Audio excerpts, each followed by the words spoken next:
My name is Lucas Blackwell, and I'm 32 years old. For the past 10 years, I've dedicated myself to building my career in the tech world. It wasn't easy. Nothing about this journey ever was, but I'm proud of what I've accomplished. I started as a junior developer, working long hours in small offices, solving problems that often felt bigger than I was. But I kept going, slowly working my way up, developing apps for major companies, and eventually starting my own software firm. Now, my business is thriving, and I'm on track to make it something substantial. A few months ago, I thought my life was as stable as my career, solid, predictable, and moving in the right direction. But I was wrong. The cracks in my personal life had been there for a while, and I just didn't see them until it was too late. It all started with Ella. Ella Peterson, 31, was the woman I thought I was going to spend the rest of my life with. We met at a tech conference about 8 years ago when she was working as a marketing executive for a small startup. She was brilliant, driven, and charismatic. She had a way of making people feel like they were the most important person in the room. I was just a junior developer at the time, still figuring out the ropes of this fast-paced industry. She was everything I admired: ambitious, sharp, and endlessly motivating. We hit it off almost immediately. Our relationship grew quickly after that. We both had big dreams, and for a while, it felt like we were building our lives together. We moved in together, bought a cozy apartment in the city, and spent our weekends enjoying the simple things, talking about technology, our dreams, our futures. She was the one person who truly understood what it was like to strive for something bigger than yourself, and I admired her for that.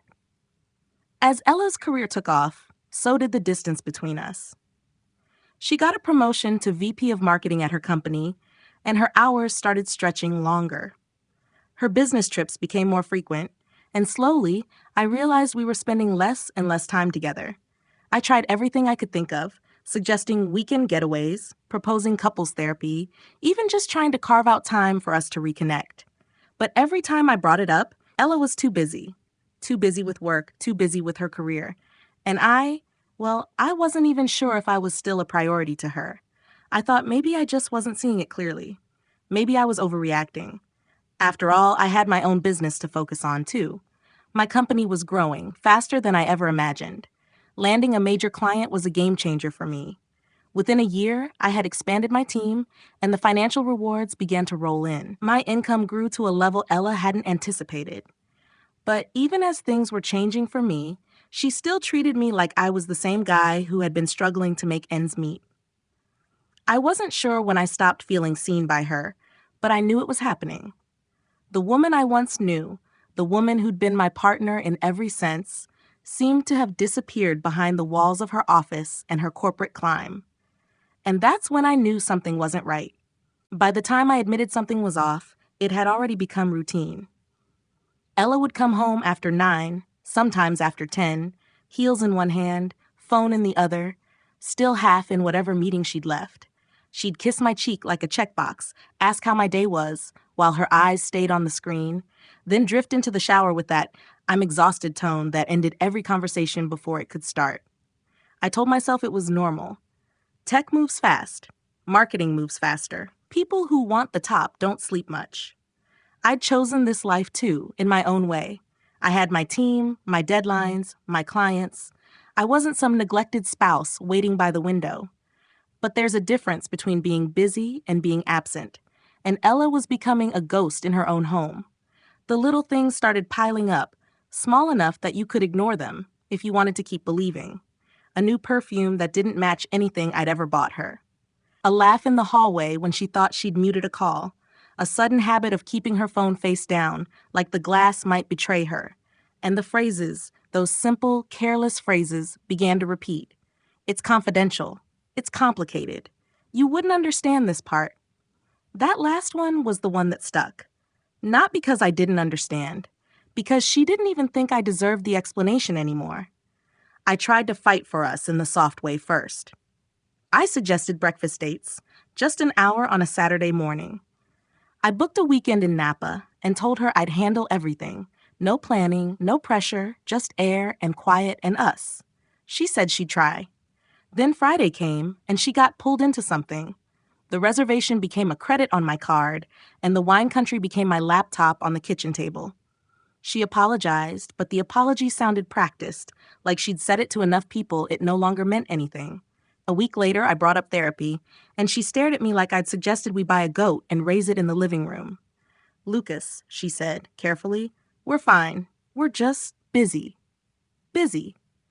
That word can hide anything. Around that time, my company hit a stride I'd been chasing for years. We landed a contract with a healthcare network, big enough to force us to scale, big enough to change the kind of conversations I had with my accountants. I hired 2 more developers, then a designer, then someone just to manage client onboarding, because I couldn't keep doing everything myself. The work was relentless, but it was the good kind of relentless, the kind that feels like you're building something real with your bare hands. Late nights stopped feeling like sacrifice and started feeling like momentum. I expected Ella to notice, not because I needed her praise, but because I thought we were still the kind of couple who celebrated each other. She didn't. Or maybe she did, and it just didn't matter to her. She'd still talk about her day in full color: names, meetings, strategy sessions, the latest executive drama. When I mentioned my own wins, her reactions were polite. "That's great, babe. I'm proud of you." Then back to her phone. It wasn't jealousy. It was worse. It was disinterest. Like my growth didn't fit the version of me she'd already filed away. Then came the invitation to the Tech Innovators Gala. It arrived in a sleek envelope with Ella's name embossed like a brand. She waved it at me while she poured herself a glass of sparkling water, like the whole event was a minor inconvenience. "We have to go," she said. "It's important. For you," I replied. "For both of us," she corrected, and the way she said it made my stomach tighten. Not romantic, not proud, more like strategic. Like my presence was part of a picture she needed to display. I agreed anyway.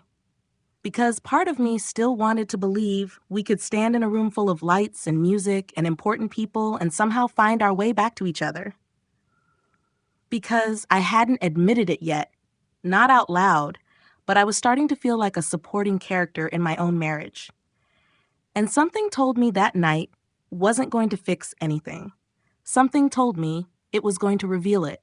The night of the Tech Innovators Gala should have been an opportunity to impress, to be seen, to reaffirm everything I told myself about our lives together. But from the moment we walked into the Four Seasons ballroom, something in my gut twisted. Ella, as usual, was the center of attention. Her charisma, her grace, her effortless ability to command a room, it was the very reason I had fallen in love with her. But tonight, it felt different. I felt like a shadow standing beside her, existing only to complement her brilliance. I stood at the edge of the room, nursing a glass of champagne, trying to smile and make small talk with people who barely remembered my name. Ella was surrounded by her colleagues, executives from her company, investors, industry leaders. She was at ease, laughing with Ryan Moore, her business partner, in a way that made my stomach churn. I had always known Ryan. He was charming, well-spoken, the kind of guy who never met a stranger. But tonight, as I watched them, something in their interaction caught my eye. They were standing too close, laughing at jokes no one else was in on, exchanging glances that felt too intimate, too personal for a professional setting. It wasn't the first time I'd noticed their closeness, but tonight, it was impossible to ignore. The way she leaned in when he spoke, the way his hand would brush against her arm as he made a point. It wasn't just friendly banter, it was something more. The realization hit me like a brick. Ella was having an affair with Ryan, and she didn't even try to hide it anymore. The truth settled into my chest like a weight I couldn't shake. For the next few weeks, I tried to convince myself I was wrong, that maybe I was just being paranoid, that I was overanalyzing things. But then the signs grew harder to deny. I started noticing the late-night phone calls, the texts that she quickly shoved away whenever I walked into the room, the sudden secrecy, the excuses for working late or attending a last-minute meeting. One evening, I found a text from Ryan asking if she would meet him at a hotel for a quick meeting at 8 p.m. That was the moment I couldn't pretend anymore. I didn't confront her. What would be the point? If someone is determined to betray you, they'll do it no matter what you say.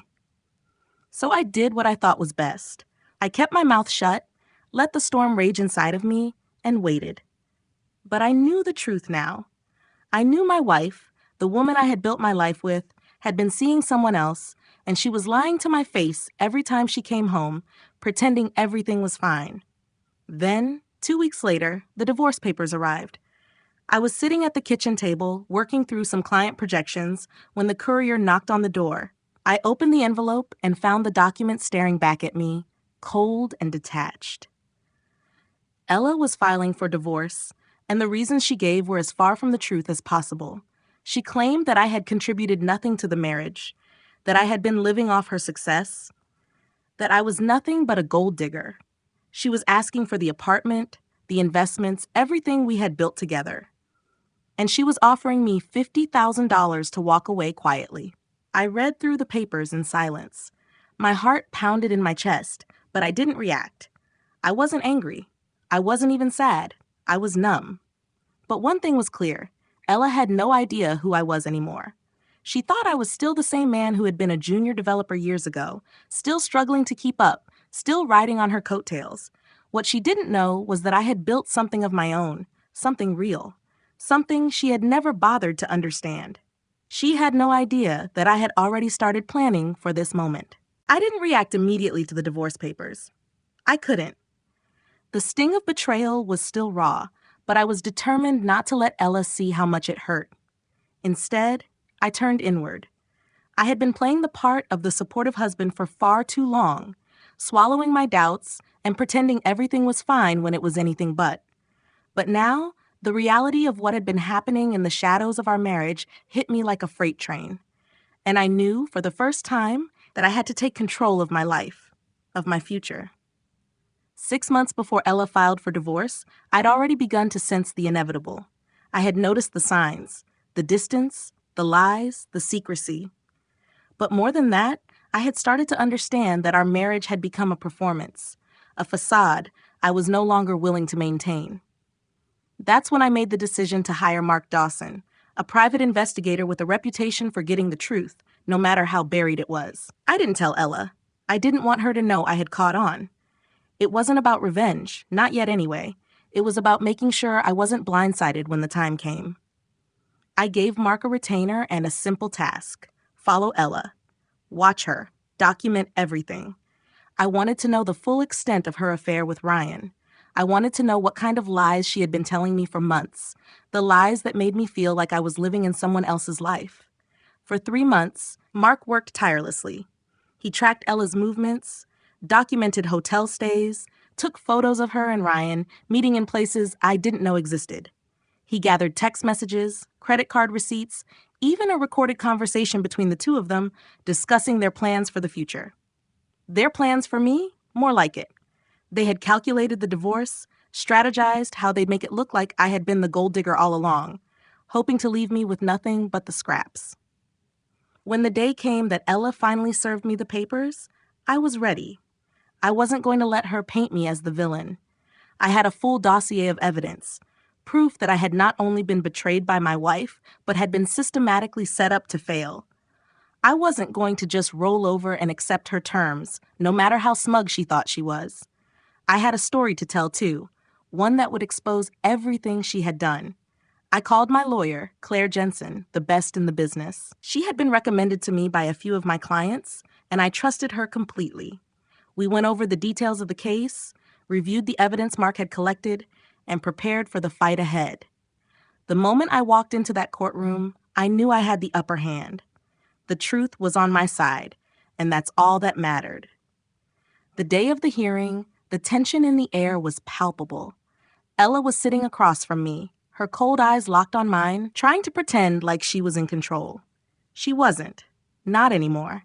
Her lawyer, a slick, self-assured man named Greg, stood up first to present his opening statement. He painted me as a parasite, claiming that I had been living off Ella's success for the last 12 years. His words dripped with confidence, and for a moment, I wondered if he truly believed the narrative he was selling. But when Claire stood up, there was a quiet confidence about her. She didn't raise her voice. She didn't need to. Instead, she introduced my financial records, my tax returns for the last 8 years. She showed the court how my business, Pierce Tech Solutions, had grown exponentially. We weren't just surviving, we were thriving. My income, my company, my clients, they were all real. I wasn't the man Ella had made me out to be. And that, more than anything, was the moment when I saw Ella's composure crack. She hadn't expected this. She hadn't known who I had become. And now she was about to find out. The courtroom went silent as Claire laid out the truth. I could feel the weight of it pressing down on me, but I wasn't afraid. This was the moment I had been waiting for. The moment when the lies were ripped apart, when the narrative that Ella had so carefully crafted for years was exposed for what it really was. The tension in the room shifted, and I could see the realization spreading across Ella's face as Claire continued to speak. The first bombshell came when Claire introduced the financial documents.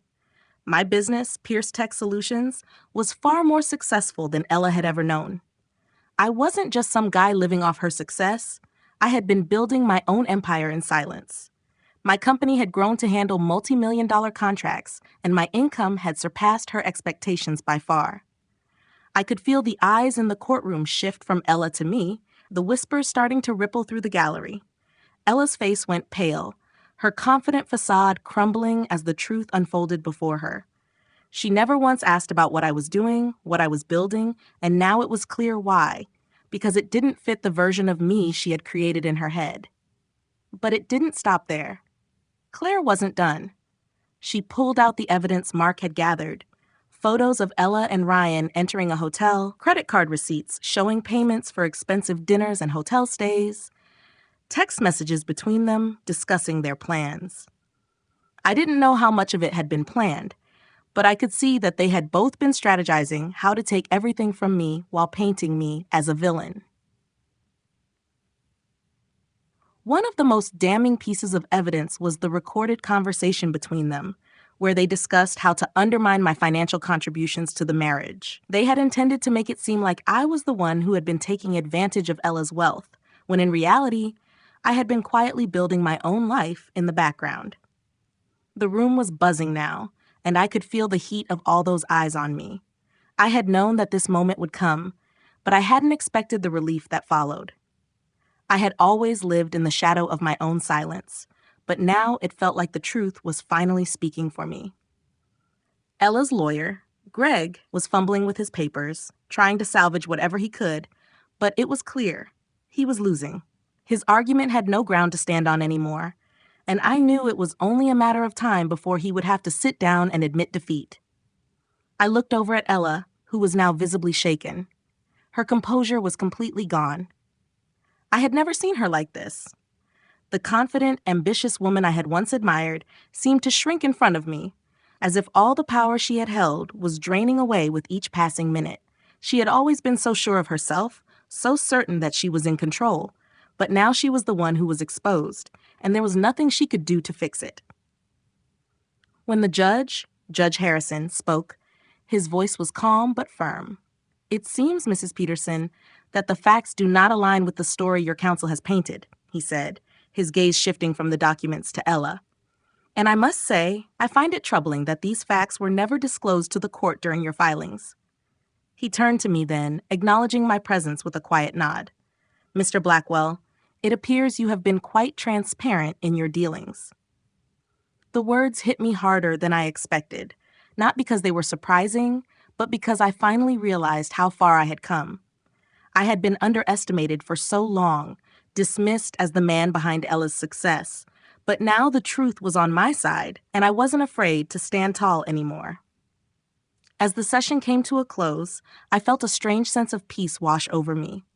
The battle wasn't over, but for the first time in months, I felt like I had control over my life again. I wasn't the victim here. I wasn't the person who had been taking advantage. I was the one who had been betrayed, but I was also the one who had built something real, something that could never be taken away from me. And no matter what happened next, I knew I was going to be okay. The days that followed the courtroom hearing felt surreal.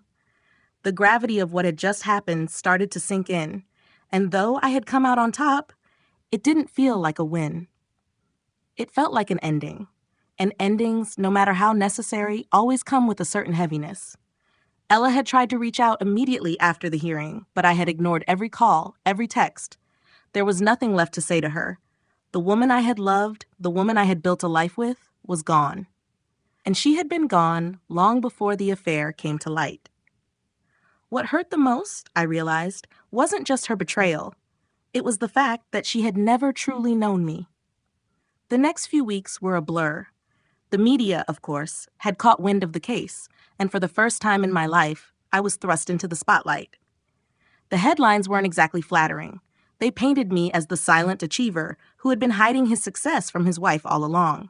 Some of them used the term hidden fortune, as though I had been plotting this all along, like I was some kind of schemer. But I didn't care. The truth was finally out there, and that's all that mattered. My company's reputation was unaffected, and business had never been better. In fact, the publicity had brought in a new wave of clients. People were now looking for someone they could trust, someone who understood both the complexities of finance and the value of integrity. But even with all of that, even with the growth in my business and the validation from clients, there was still a part of me that couldn't shake the sense of emptiness that lingered. I had invested so much of myself into that marriage, into believing that Ella and I were partners, that we were building something together. And now I was left to rebuild everything alone.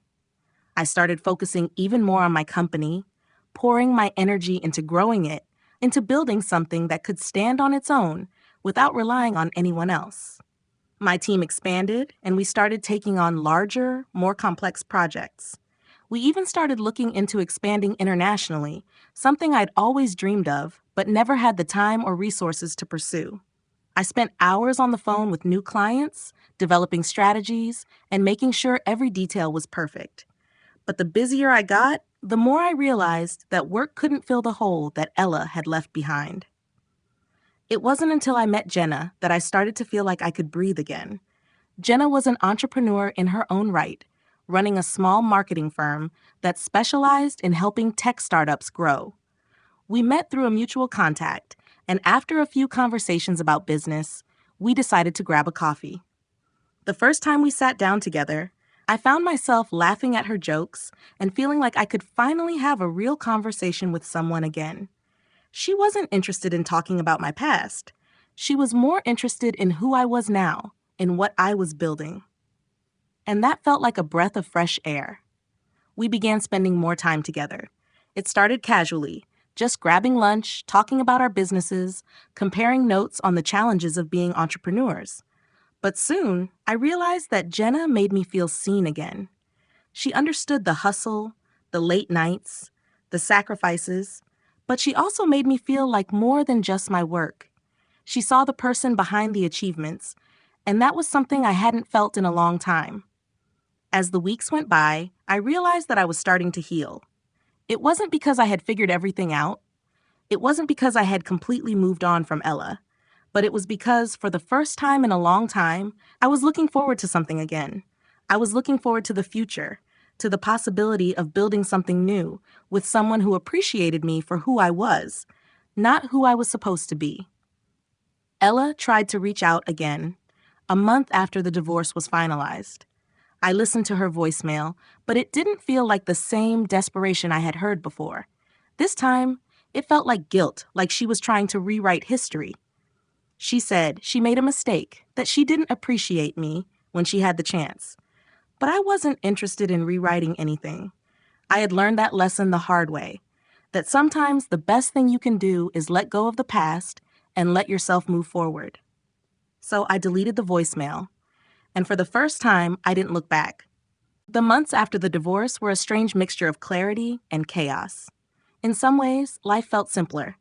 There were no more false pretenses, no more constant pretending that everything was fine when it clearly wasn't. Ella had been a major part of my world for so long, and now that she was gone, I felt this odd sense of freedom. But freedom doesn't come without its own set of challenges. I was still getting used to the idea of being on my own again. I spent a lot of time reflecting on everything.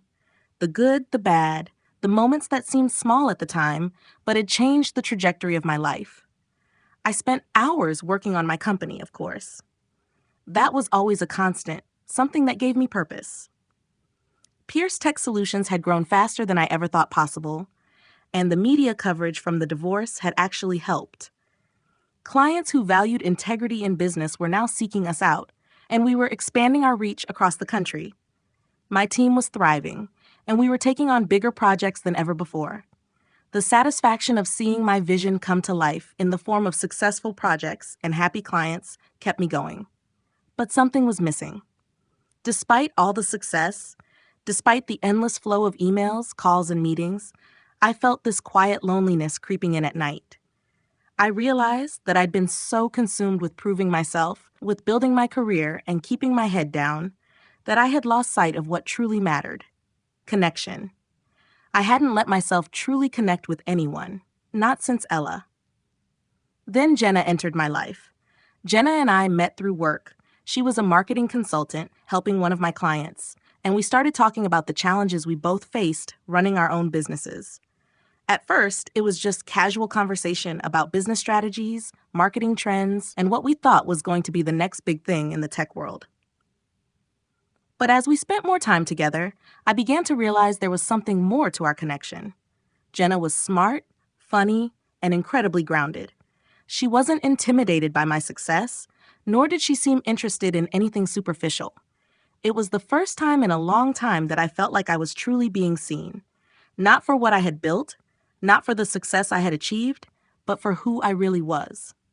She saw past the business persona, past the lawyer speak of contracts and financial projections, and into the person underneath. And for the first time since Ella, I allowed myself to relax. The more time I spent with Jenna, the more I felt like myself again. We'd spend hours over coffee, talking about everything and nothing, our childhoods, our dreams, what we wanted from the future. It wasn't just talk. It was real, meaningful conversation. Jenna wasn't trying to fill a role in my life, nor was I trying to impress her with some idealized version of myself. We were just two people getting to know each other, without expectations, without agendas. It wasn't long before I realized I was looking forward to the moments I spent with her. The feelings I had long buried were coming to the surface again, and this time I wasn't afraid. For the first time since the end of my marriage, I felt like I was in control of my own happiness. I wasn't waiting for someone to complete me or make me feel valued. I was learning to do that for myself. But I also knew this was different from what I had with Ella. With Jenna, there was no performance, no false narratives. We were building something real, and it felt like the kind of partnership I had always hoped for, but never fully had. Jenna respected my drive, but she also understood that life was about more than just success. It was about balance. And that was something I hadn't known I needed until I found it in her. And just when I thought I was ready to move forward without looking back, Ella tried to reach out again. This time, it wasn't through text or voicemail. It was a call, a direct attempt to have a conversation. But I had nothing left to say to her. Nothing I hadn't already said in court, nothing that could undo the past. I listened to the message she left, but it didn't stir anything in me. I wasn't angry anymore. I wasn't even disappointed. I was simply indifferent.